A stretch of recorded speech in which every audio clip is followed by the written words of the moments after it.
It was just a family portrait, but the woman's glove hid a horrible secret. Dr. Amelia Richardson carefully unwrapped the tissue paper surrounding the wooden frame, her hand steady despite the anticipation she felt.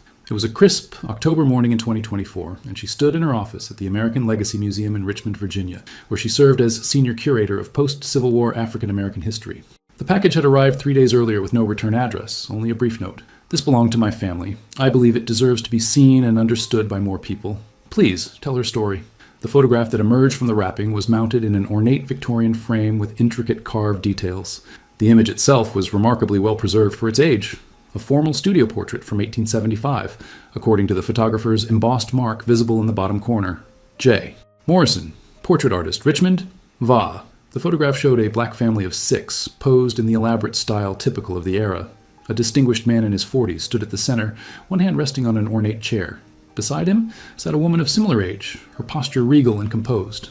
Around them were arranged 4 children, 2 boys and 2 girls, ranging in age from perhaps 6 to 16, all dressed in fine clothing that spoke of prosperity and care. Amelia had examined hundreds of such photographs during her career.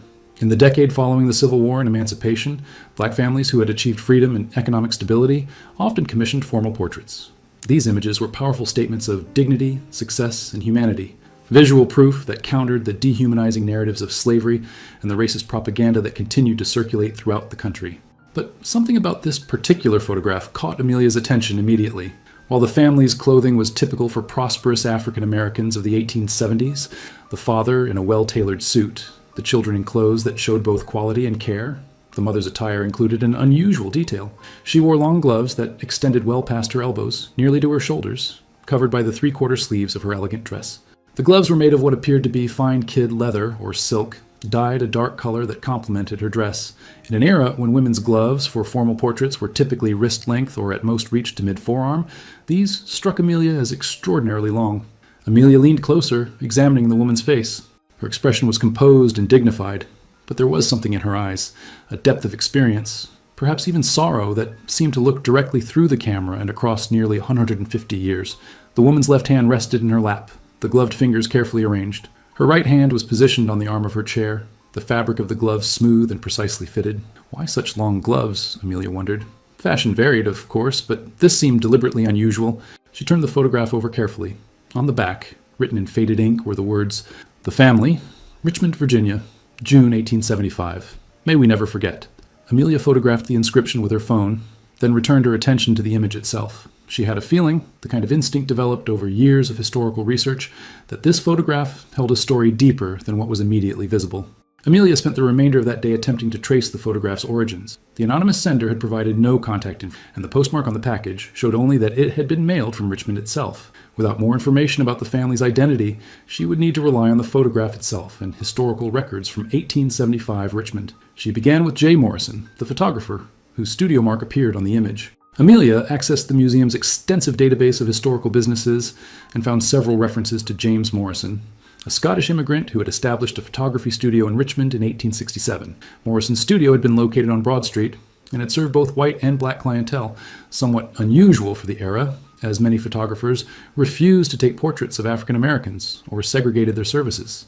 Morrison's business records, partially preserved in the Virginia Historical Society archives, showed that he had been a successful photographer until his death in 1881. His studio had been known for high-quality work and relatively progressive racial attitudes, which explained why a prosperous black family would have chosen him for their portrait. But the records gave Amelia no information about this specific family in the photograph. Morrison's appointment books and client lists had been lost to time, possibly destroyed in one of the several fires that had damaged Richmond's business district in the late 19th century. Amelia turned her attention to the image itself, scanning it at the highest resolution her equipment could achieve. She imported the digital file into her computer and began examining every detail with specialized software that could enhance contrast, adjust exposure, and reveal details invisible to the naked eye in the original print. As she zoomed in on different sections of the photograph, she began to notice subtle details that raised more question. The father's hands, visible and ungloved, showed the calluses and evidence of manual labor. He was likely a craftsman or tradesman of some kind. The children's faces showed a mixture of nervousness and pride, typical of young people being photographed, an experience that would have been rare and significant for them. But it was the mother's gloves that continued to draw Amelia's attention. As she enhanced the image and adjusted the contrast, she began to see something she hadn't noticed in her initial examination. The surface of the gloves wasn't perfectly smooth. There were subtle irregularities, slight bulges and indentations that suggested the gloves were covering something beneath them. Amelia zoomed in further on the woman's left arm, where the glove fabric appeared, slightly strained near the wrist. The digital enhancement revealed a faint texture beneath the fabric, as if the skin underneath wasn't smooth, but rather marked or scarred. She moved to examine the right arm and found similar irregularities. The gloves fit well. They had clearly been carefully chosen, or perhaps even custom-made, but they couldn't completely conceal the fact that the arms beneath them were not unmarked. Amelia sat back in her chair, her mind racing through possibilities. Burn scars? Disease? Or something else? Something that would explain why a woman in 1875 would go to such lengths to ensure her arms were completely covered in a formal photograph meant to showcase her family's success and dignity. She needed expert analysis. Amelia reached for her phone and called Dr. Marcus Chen, a colleague at Virginia Commonwealth University who specialized in forensic analysis of historical photographs. Marcus had helped her before with cases where digital enhancement had revealed hidden details in old images. "Marcus, I have something I need you to look at," Amelia said when he answered. "A photograph from 1875. There's something about it that's bothering me, and I think your expertise might help me understand what I'm seeing." "I'm intrigued," Marcus replied. "Send me the file and I'll take a look this afternoon." 3 days later, Marcus arrived at the museum with his portable analysis equipment. He set up his laptop and specialized scanner in Amelia's office, carefully positioning the original photograph under controlled lighting conditions. The scanning process would take several hours, capturing the image in segments at a resolution far beyond what standard equipment could achieve. "This is beautiful work," Marcus commented as he began the initial scan. Morrison was clearly a skilled photographer. "The composition is excellent, and the exposure is remarkably even considering the technology available in 1875. The long exposure times meant subjects had to remain absolutely still. You can see how carefully everyone is positioned." Amelia nodded, watching as the scanner moved incrementally across the photograph's surface. "What I really want you to focus on are the mother's gloves. There's something about them that seems unusual to me, but I need your technical analysis to confirm what I'm seeing." As the scanning completed and Marcus loaded the high-resolution composite file onto his laptop, both researchers leaned in to examine the results. Marcus opened his forensic imaging software and began applying various filters and enhancements to different sections of the photograph. "Let's start with standard contrast enhancement," he said, adjusting the settings. The image on the screen shifted, details becoming sharper and more defined. He zoomed in on the mother's face first. "She's beautiful, and look at her expression. There's such strength there, but also something else. Sadness, maybe? Or perhaps just the weight of experience." He moved down to focus on the gloves, systematically examining first the left arm, then the right. As he applied different filters, infrared analysis, shadow enhancement, texture mapping, patterns began to emerge beneath the fabric of the gloves. "This is fascinating," Marcus said quietly, his professional demeanor giving way to visible concern. "Amelia, I think these gloves are covering significant scarring. Look here." He pointed to the screen where he had isolated the left forearm. "See these linear patterns beneath the fabric? And here, these circular marks near the wrist?" Amelia felt her stomach tighten as she looked at what Marcus's analysis was revealing. The patterns were becoming unmistakable. "Those are consistent with restraint injuries," she said softly. "Shackles? Chains?" Marcus nodded grimly and continued his analysis, moving to the upper arms. "And these marks here, these appear to be lash scars. Multiple incidents, healed over time but leaving permanent tissue damage." He adjusted the settings again, and more details emerged. "The scarring is extensive, Amelia, both arms, from wrists to shoulders. This woman endured sustained, repeated trauma." The two researchers sat in heavy silence, looking at the enhanced images on the screen. The elegant gloves, which had seemed merely an unusual fashion choice, were revealed as a deliberate concealment, a way to hide the permanent physical evidence of brutality. "She was enslaved," Amelia said, her voice barely above a whisper. "These are marks from slavery, punishment scars, restraint injuries, the kind inflicted on people who were treated as property rather than human beings." Marcus ran additional analyses, documenting the extent and pattern of the scarring with scientific precision. His software could approximate the depth and age of scars based on how they affected the surface texture, visible even through fabric. "Based on the healing patterns I'm seeing, these injuries were sustained over a period of years, with the most recent probably occurring at least a decade before this photograph was taken. So likely before 1865, before emancipation." Amelia pulled up her notes on Richmond's history during the Civil War and Reconstruction era. Richmond was the capital of the Confederacy. The city had a massive enslaved population, and the conditions were often brutal, especially in the final years of the war when resources were scarce and discipline was harsh. After the war ended in 1865, thousands of formerly enslaved people remained in Richmond or migrated here, trying to build new lives. She looked back at the photograph, seeing it now with completely different eyes. This photograph was taken in 1875, 10 years after emancipation. This family had clearly achieved significant success in that decade. They could afford fine clothing, a professional portrait, everything needed to present themselves as prosperous and respectable. But the mother, she's carrying the permanent marks of what she survived. Marcus continued documenting his findings, taking detailed screenshots and measurements. The question is, why did she choose to cover the scars so completely? In private, she might have worn long sleeves out of habit or comfort, but this is a formal portrait, a permanent record. She could have chosen to display the scars as evidence of survival, as many formerly enslaved people did. Instead, she went to great lengths to conceal them. Oh, Amelia knew that to truly understand this photograph and the story it contained, she needed to identify the family. She began a systematic search through Richmond's historical records from the 1870s, focusing on successful African-American families who had established themselves in the decade following the Civil War. The task was more challenging than it might have seemed. While Richmond had a substantial black population in the 1870s, both formerly enslaved people and those who had been free before the war, detailed records of African-American families were often incomplete or non-existent. Many official documents from the era either didn't record black residents at all or recorded them with minimal information.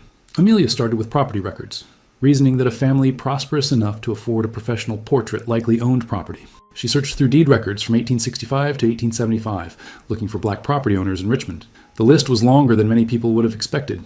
Despite the enormous obstacles they faced, hundreds of formerly enslaved people had managed to purchase land and homes in the decade after emancipation. She cross-referenced property ownership with business licenses, looking for craftsmen or tradesmen whose hands might show the evidence of manual labor she had observed in the father's hands in the photograph. Richmond's Freedmen's Bureau records, though incomplete, provided some information about formerly enslaved people who had established businesses or trades in the city. After 3 days of intensive research, Amelia found a promising lead. Property records showed that in 1871, a man named Daniel Freeman had purchased a modest house on Clay Street in Richmond's Jackson Ward neighborhood, an area that was becoming the center of black business and cultural life in the city. Daniel was listed as a carpenter, which matched the evidence of skilled manual labor visible in the photograph. The deed included unusual detail. It listed Daniel's wife as Clara Freeman and noted 4 children: Elijah, Ruth, Samuel, and Margaret. The ages of the children matched approximately what Amelia observed in the photograph, but it was another document that convinced Amelia she had found the right family. In the Richmond Freedmen's Bureau records, she discovered an entry from 1865, an application for a marriage certificate. Daniel Freeman, described as a colored freeman who had been free before the war, was applying to legally marry Clara, described only as formerly enslaved, last held by R. Hartwell, Lancaster County. The application included a detail that made Amelia's breath catch. Under distinguishing marks, someone had written, "Severe scarring on both arms from restraints and punishment." This was the family. Clara Freeman, the woman in the photograph with the long gloves, had been held in slavery in Lancaster County until some point during or after the Civil War. She had survived brutal treatment that left permanent scars on her arms. After gaining her freedom, she had married Daniel, a free black carpenter, and together they had built a life and family in Richmond. Amelia immediately began searching for more information about Clara's background. Lancaster County was in Virginia's northern neck region, an area known for large tobacco plantations that had relied heavily on enslaved labor. The Hartwell family had been prominent landowners there, though Amelia found little specific information about their treatment of enslaved people. And what she did find was evidence of Clara's remarkable resilience. Census records from 1870 showed the Freeman family living in a rented house with Daniel working as a carpenter. By 1875, when the photograph was taken, they had purchased their own home. By 1880, Daniel had established his own carpentry business, and the older children were attending school, a significant achievement for a formerly enslaved family in that era. Amelia knew she needed to find descendants of the Freeman family, people who might have family stories, documents, or information that hadn't made it into official records. She posted inquiries on genealogy websites and contacted several organizations dedicated to preserving African-American family histories in Virginia. 2 weeks after posting her inquiries, Amelia received an email that made her heart race. It was from a woman named Dorothy Freeman Williams, a 68-year-old retired teacher living in Washington, D.C., who identified herself as Clara and Daniel Freeman's great-great-granddaughter. "I've been researching my family history for years," Dorothy wrote. "When I saw your post about a photograph from 1875, I immediately thought of the portrait my grandmother told me about, the one that Clara insisted on having made, even though it was expensive. I have documents and stories that have been passed down through our family. I'd very much like to speak with you about what you've discovered." They arranged to meet at the museum the following week. When Dorothy arrived, she carried a worn leather portfolio that had clearly been carefully preserved for generations. She was a dignified woman with kind eyes and a warm smile, but Amelia could see the emotion in her face as she looked at the photograph displayed on Amelia's desk. "That's them," Dorothy said softly, tears welling in her eyes. "That's my great-great-grandparents and their children. I've heard stories about this photograph my whole life, but I've never actually seen it." After my grandmother passed away in 1983, we lost track of where the original had gone. One of my cousins must have had it and decided it belonged in a museum. Dorothy sat down and opened the portfolio. My grandmother, Ruth Freeman, the girl standing on the right in this photograph, she told me Clara's story many times before she died. She wanted to make sure it wasn't forgotten. She pulled out a handwritten document, pages yellowed with age, but the ink still legible. This is an account that Clara herself wrote in 1889, 14 years after this photograph was taken. She was learning to read and write. She'd been forbidden education during slavery, and one of the first things she wanted to do was record her own story in her own words. Amelia's hands trembled slightly as Dorothy passed her the document. The handwriting was careful and deliberate, the work of someone who had learned to write as an adult but had important things to say. "My name is Clara Freeman," the document began. "I was born Clara Hayes in 1831 on the Hartwell Plantation in Lancaster County, Virginia. I do not know the exact date of my birth, as such things were not recorded for enslaved people, but I was told I was born in spring when the tobacco was being planted. I lived my entire life until age 33 in bondage to the Hartwell family. I worked in the tobacco fields from the time I was 6 years old until the day I escaped during the confusion of the war. I married my first husband when I was 16, a man named Joseph, who was sold away from me 2 years later. We had a daughter who died of fever before her first birthday. The Hartwells were not kind masters. When I was 14, I tried to run away to find my mother, who had been sold to a plantation in North Carolina. I was caught after 3 days. As punishment, I was shackled at the wrists and ankles for 6 months. The metal cut into my skin, leaving scars I carry to this day. Over the years, I received many lashings for various offenses: working too slowly, speaking when not spoken to, attempting to learn to read. Each punishment left its mark on my body. By the time I was 30, my arms were covered with scars from wrists to shoulders, permanent testimony to the cruelty of the institution that held me captive. Dorothy watched Amelia's face as she read, understanding the weight of the words her ancestor had written. When Amelia looked up, Dorothy continued the story that Clara's written account didn't fully tell. Clara escaped in 1864, Dorothy explained. Richmond was under siege, and there was chaos throughout Virginia. The Hartwell plantation was struggling. Most of the enslaved men had already run away to join the Union Army or fled north. Clara saw her chance and took it. She walked for 3 weeks, hiding during the day, traveling at night, until she reached Richmond and found refuge with the Union forces that had occupied the city. Dorothy pulled out another document, a faded certificate from the Freedmen's Bureau. This is the document that officially recognized her freedom. It's dated April 1865, just after the war ended. She was 34 years old and had spent her entire conscious life in slavery. "That's when she met Daniel?" Amelia asked. Dorothy nodded. Daniel was a free black man. His parents had purchased their freedom in the 1820s, and he'd been born free. He was working as a carpenter, helping to rebuild parts of Richmond that had been damaged during the war. They met at a church service and married within 3 months. My grandmother Ruth said that Daniel was the first person who treated Clara with genuine kindness, who saw her as a complete human being with value and dignity. She pulled out a letter, this one in different handwriting, more educated and flowing. This is a letter Daniel wrote to his sister in 1870. Listen to this passage. "Clara is the strongest woman I have ever known. She endured horrors I cannot fully comprehend, yet she faces each day with determination and grace. She works harder than anyone I know, tending our home, raising our children, and helping with my carpentry business. But I see how she carries the weight of her past.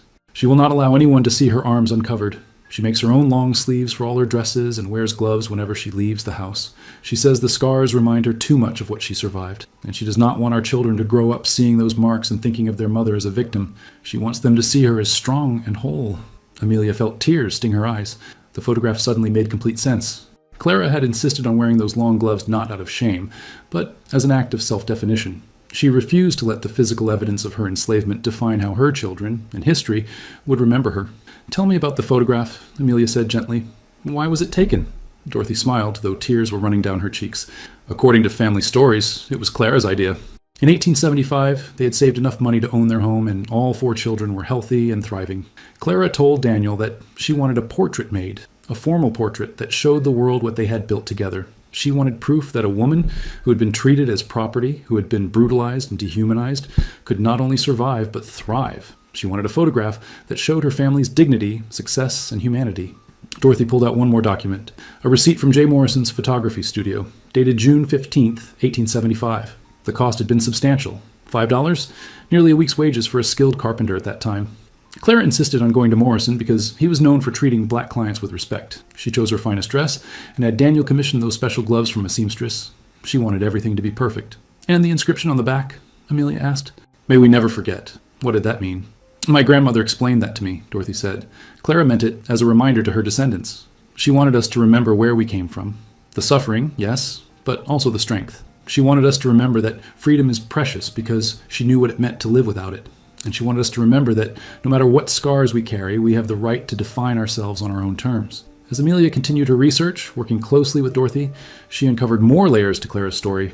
Dorothy shared family letters, documents, and oral histories that had been preserved across 5 generations, each adding depth and context to the photograph and the woman at its center. One particularly revealing document was a diary kept by Ruth Freeman, the young girl in the photograph who would become Dorothy's great-grandmother. Ruth had started the diary in 1880 when she was about 15 years old, and she had written extensively about her mother, Clara. Mama never talks much about her time before freedom, Ruth had written in an entry from 1881, but sometimes at night, when she thinks we are all asleep, I hear her crying softly. I asked her once about the scars on her arms. I had glimpsed them accidentally when she was washing, and she told me that they were reminders of a past that no longer had power over her. She said that when she looks at her arms, she could choose to see either the cruelty that made those marks or the strength that survived them. She said she prefers to cover them not because she is ashamed, but because she wants people to see her as she is now, not as she was forced to be then. Another entry from 1883 provided insight into Clara's determination to create a different future for her children. Mama is fierce about our education. She walks us to school every day and meets with our teachers regularly. She says that the ability to read and write was denied to her, and she will not allow anything to stand in the way of her children having that gift. Papa says that Mama has taught herself to read better than many people who went to school their whole lives. She reads every newspaper she can find and has begun writing down family stories so that we will always remember where we came from. Amelia also discovered that Clara had become active in Richmond's black community organizations in the years after the photograph was taken. Records from the First African Baptist Church showed that Clara was involved in establishing a mutual aid society for formerly enslaved women, providing support, resources, and community for women who were building new lives after emancipation. In the church archives, Amelia found minutes from a meeting in 1878, where Clara had spoken to a group of young women who had recently arrived in Richmond from rural Virginia, seeking opportunities in the city. According to the notes, Clara had told her story, not dwelling on the suffering, but emphasizing the possibilities of freedom and the importance of community support. Mrs. Freeman spoke powerfully about her journey from bondage to freedom, the notes recorded. She told the assembled women that the scars we carry, whether visible or invisible, are proof of our survival, not evidence of our defeat. She encouraged each woman to hold her head high, to demand respect, and to build a life defined by her own choices, rather than by what had been done to her. Dorothy shared one final document that particularly moved Amelia. A letter Clara had written to her daughter Ruth in 1890, when Ruth was planning her own wedding. The letter offered advice, blessings, and reflections on marriage and family. When your father and I married, Clara had written, I was broken in many ways. My body bore the marks of cruelty, and my spirit had been bent by years of having no control over my own life. Your father could have been repelled by my scars or intimidated by the weight of my past. Instead, he saw me as I wished to be seen, as a woman of strength and dignity, capable of building a future rather than being defined by the past.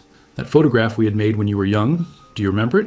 I wore those long gloves not because I was ashamed of my scars, but because I wanted that portrait to show our family as we are, not as we were shaped by slavery.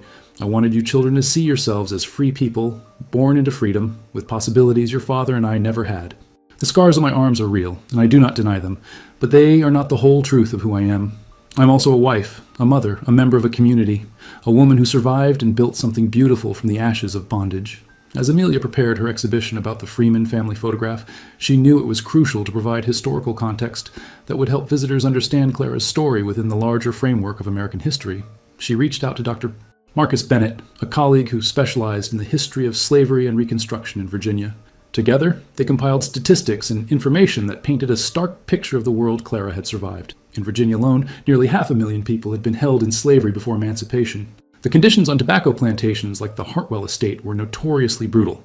Enslaved people worked from sunrise to sunset during planting and harvest seasons, with minimal food, inadequate shelter, and constant threat of punishment. Physical punishment was routine and severe. Research into plantation records and formerly enslaved people's testimonies revealed that whipping was one of the most common forms of discipline, often applied for minor infractions or simply to maintain control through fear. Shackling was used as punishment for attempted escape or perceived rebellion, with enslaved people sometimes forced to wear iron restraints for weeks or months at a time. The scars Clara carried were unfortunately typical of enslaved people who had survived the plantation system, particularly those who had shown any sign of resistance or independence. Marcus helped Amelia understand that Clara's experience, while individual and personal, was also representative of millions of others who suffered similar brutality. But Amelia also wanted the exhibition to emphasize what came after emancipation, the remarkable resilience and achievement of formerly enslaved people in building new lives. Richmond had become a center of black economic and cultural life in the years following the Civil War. By 1870, the city had a thriving black business district, numerous churches, schools, and mutual aid societies. Formerly enslaved people had established themselves as property owners, skilled craftsmen, teachers, ministers, and community leaders. The Freeman family's success was significant, but not unique. Thousands of formerly enslaved people had made similar journeys from bondage to self-sufficiency in the decade after the war. Their achievements were even more remarkable, given the obstacles they faced. Not just the trauma of their past experiences, but also the active resistance of white supremacists who sought to prevent black economic and social advancement. Amelia discovered that Daniel Freeman's carpentry business had grown substantially in the years after the photograph was taken. By 1880, he employed 3 other carpenters and was taking on major contracts for building projects throughout Richmond. The family had moved to a larger house, and all 4 children had received education beyond basic literacy. Ruth and Margaret had attended normal school to become teachers, while Elijah and Samuel had learned trades. Clara herself had continued her own education, learning not just to read and write, but also to keep business accounts. Records showed that she had managed the financial side of Daniel's carpentry business, handling contracts, payments, and correspondence. By 1885, she was listed in city directories as a property owner in her own right, having purchased a rental property that provided additional income for the family. Dorothy provided Amelia with one particularly moving piece of evidence, a newspaper clipping from 1888, when Clara had been interviewed for an article about successful black businesses in Richmond. The article was brief, but it quoted Clara directly. "We have built something here that no one can take away from us. Not just property or business success, but dignity and self-determination. My children were born free. They will raise their own children in freedom. That is worth more than any amount of money." On a warm spring evening in May 2025, the American Legacy Museum hosted the opening of Hidden No More, the story of Clara Freeman and the Long Gloves. The exhibition had been carefully curated to tell Clara's story with both honesty about the brutality of slavery and celebration of her resilience and achievement. The centerpiece was the 1875 photograph, dramatically displayed with specialized lighting that allowed visitors to see both the original image and, on an adjacent screen, the enhanced analysis that revealed the scarring beneath Clara's gloves. Panels throughout the gallery provided historical context, explained the significance of the photograph, and traced the Freeman family's journey from slavery to freedom to prosperity. Dorothy Freeman Williams stood near the entrance with several other Freeman family descendants. Over 20 family members had traveled to Richmond for the opening, representing 5 generations of Clara and Daniel's descendants. The family included teachers, doctors, engineers, artists, and business owners, all of them carrying forward the legacy of resilience and achievement that Clara had established. The gallery was packed with over 400 people: historians, community members, descendants of other formerly enslaved families, students, and members of the press. Local and national media had covered this story extensively, drawn by the combination of cutting-edge technology revealing hidden history and the powerful human story at its center. Amelia stood at the podium to address the assembled crowd. Behind her, the enlarged photograph showed Clara's dignified face, her careful pose, and those long gloves that had hidden so much yet revealed so much more.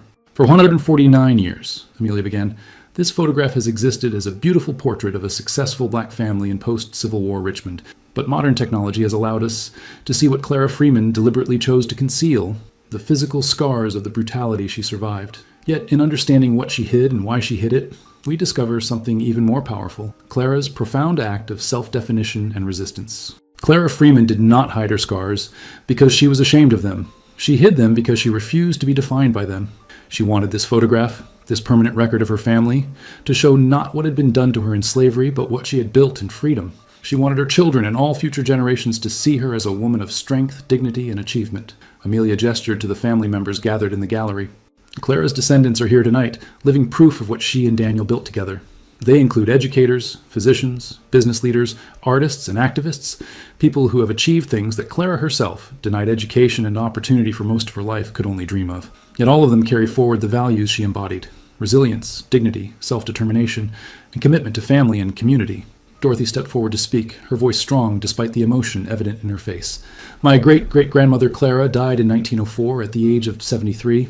In the final decades of her life, she saw her children grown and successful, her grandchildren born into a world very different from the one she had known. She saw her community continue to thrive, despite the increasing restrictions and violence of the Jim Crow era that was taking hold." According to family stories, Clara was asked near the end of her life whether she had any regrets about hiding her scars in the photograph, rather than displaying them as evidence of what she had survived. She reportedly said, "I wanted the world to see what we built, not what they tried to break. The scars were real, but they were not the truth of who I was. The truth was in my freedom, my family, my dignity. That's what I wanted the photograph to show." Dorothy's voice broke with emotion. Well, today we honor Clara by telling her full story. and on the suffering she endured and the strength she embodied. We honor her by showing both what was hidden and what was proudly displayed. And we honor her by continuing to build on the legacy she established, refusing to be defined by what has been done to us, always moving forward with dignity and determination. The exhibition remained open for 8 months and was visited by over 50,000 people. It sparked conversations about how history is remembered, how trauma is carried and processed, and how individuals and communities define themselves in the aftermath of systemic oppression. The photograph itself became an iconic image, reproduced in textbooks, documentaries, and educational materials about the post-Civil War era in African American history. But perhaps the most significant impact was on how people thought about historical photographs themselves. Amelia wrote an article for a major academic journal arguing that many historical images contain hidden stories, not just in what they show, but in what their subjects chose to reveal or conceal. The Clara Freeman photograph became a case study in how modern technology, combined with careful historical research and attention to family narratives, could unlock stories that had been preserved but not fully told. The American Legacy Museum established the Clara Freeman Research Fellowship, providing funding for scholars studying the experiences of formerly enslaved women and the strategies they used to survive, resist, and rebuild their lives after emancipation. Dorothy Freeman Williams donated additional family documents and artifacts to the museum's collection, ensuring that Clara's story would continue to be told with depth and accuracy. 6 months after the exhibition opened, Amelia received a letter from a woman in North Carolina.